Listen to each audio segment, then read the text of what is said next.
I'm so stupid sometimes. I was telling Lonnie that I got into my college summer program thing, and I was all making plans like, you should come visit me, stay in my dorm room. But she said, Sam, I ship out on June 6th.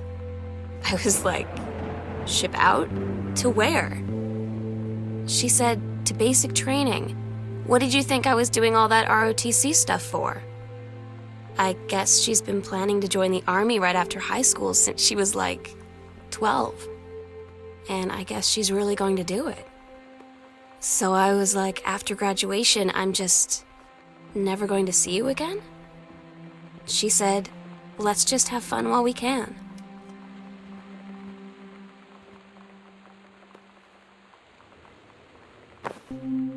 They tell you to stick with the group on field trips, Katie. There's a reason for that. Lonnie and I snuck off on the side paths at Multnomah Falls and got a little lost. Okay, a lot lost. Like, for hours. Right before the bus left, we found a trail and came running down the path, soaked and covered in mud, shouting for the bus not to leave. The school called home. Mom and Dad said, you didn't get into trouble like this before you met that Lonnie girl. But I don't think they know about us. The kids at school, though, I'm really afraid that's a whole other story. Stick with the group, Katie. Stick with the group.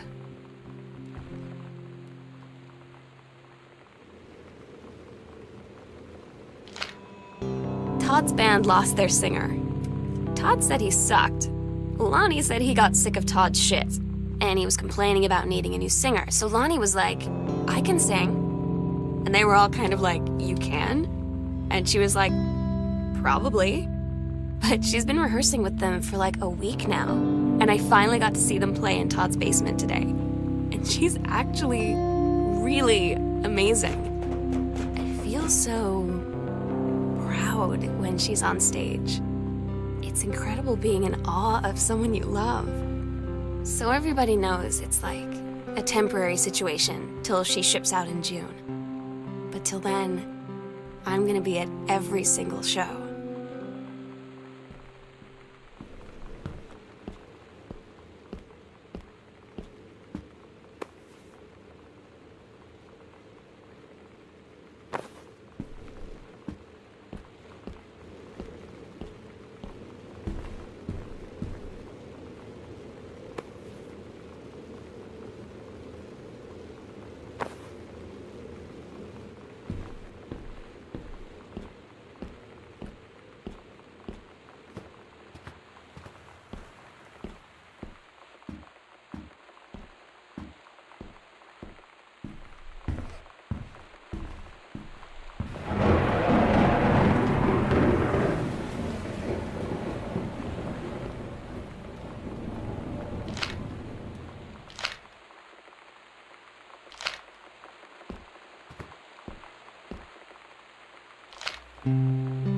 I don't get Lonnie sometimes.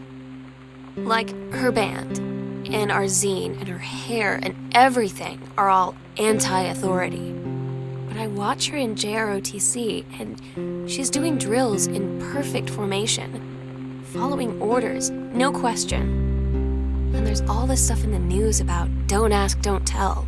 Like, she's going to join the Army and then have to lie about who she is. She said they don't need to know what they don't need to know. Like it was no big deal. This from the girl who trashed her locker to, like, defend my honor. I've learned when to stop arguing, though. I don't think Lonnie even gets Lonnie sometimes.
had an interesting talk with Mom and Dad tonight. One you were never gonna need to have. I mean, you've known, right? I've known. I've known since, like, She-Ra. Mom and Dad didn't, I guess. But they saw the zine and the stuff on the locker, and they were like, is there something we should know about you and Lonnie? And so here's the thing. I was prepared for them to be mad, or disappointed, or start crying, or something. But they were just in denial. You're too young to know what you want. You and Lonnie are just good friends. You just haven't met the right boy. It's a phase. That's what I didn't see coming. That they wouldn't even respect me enough to believe me. Well, joke's on them, 'cause they're in for one very long phase.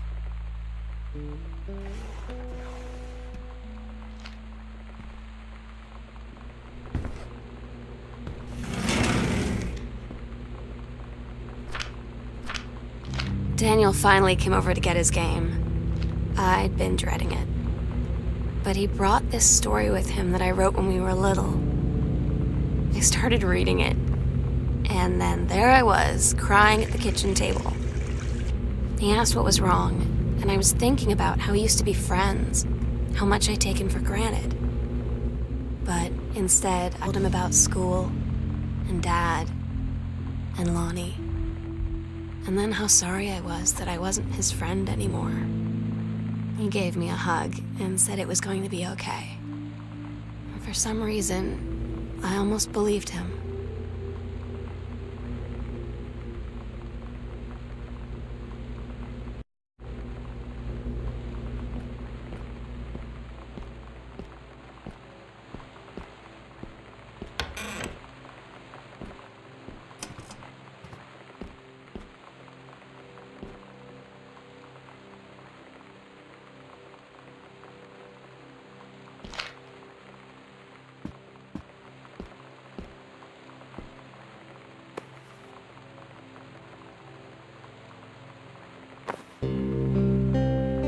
I asked Lonnie what she had to do to get ready to ship out for basic training. She said, not a lot, really. You're not allowed to bring anything with you. You have no possessions, no contact with the outside world while you're in basic. You just train hard every day, and then you deploy from there. So, they'll just send her away. To who knows where. The other side of the country, the other side of the world. My mind, can't process it. She's really going to be gone. Just gone.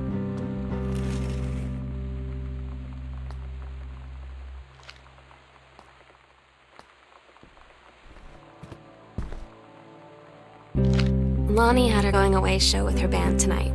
She's so incredible on stage. When she was singing, I could practically forget everything. They only had 48 hours left. That I don't know what comes next. That I can't live without her. Then she dedicated the last song to me. And I couldn't take it. I was out on the curb and sobbing till my ribs hurt. I would follow her anywhere, Katie. But I can't. Where she's going. After a long time, she found me. She said she was sorry. She said, I wish things could be different. I just wanted to make you happy. I said, I don't think you can anymore.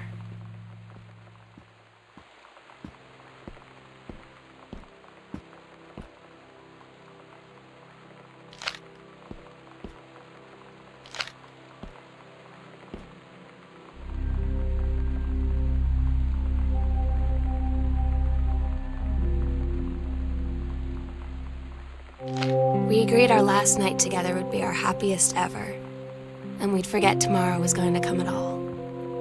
It worked for a while. We had a good time seeing Oscar off, then ran up to the attic to look through our photos, to find one for Lonnie to take with her. And looking at them, realized they were all in the past, and there wouldn't be any more. And I didn't know what I was going to do. And I cried, and she held me. She said she knew it was hard, but life would move on. I said I didn't want my life to keep moving without her. That's when she cried too. I was so exhausted. I must have fallen asleep like that, in her arms. In the morning, I woke up, and I was finally alone.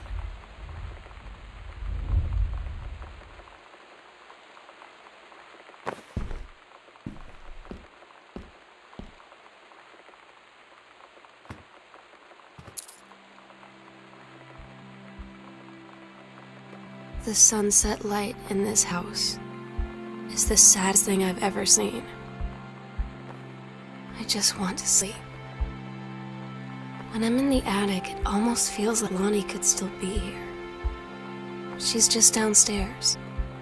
I'm just waiting to hear her pull down the hatch and come running up. Maybe I'll go up to the attic and wait.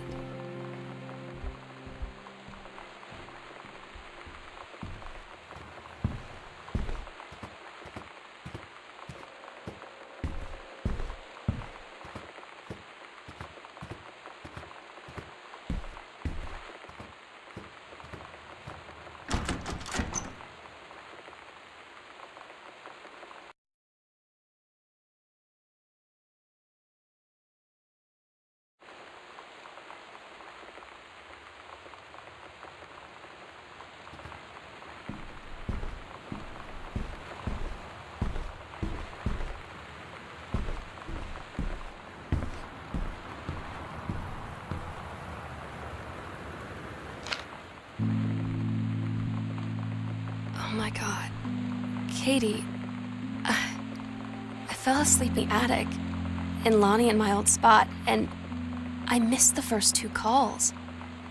I just barely caught the third one before Machine got it. And it was Lonnie, on a payphone.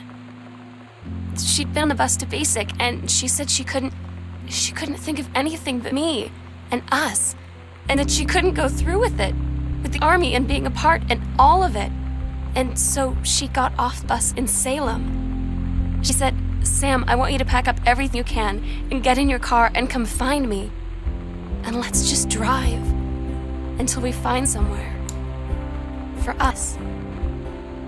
And she asked me if I could do that. And I said yes. Yes.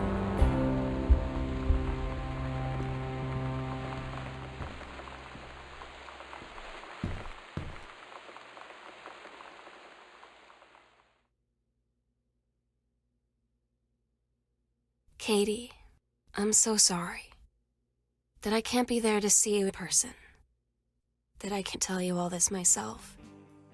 But I hope as you read this journal and you think back, that you'll understand why I had to do what I did, and that you won't be sad, and you won't hate me, and you'll just know that I am where I need to be.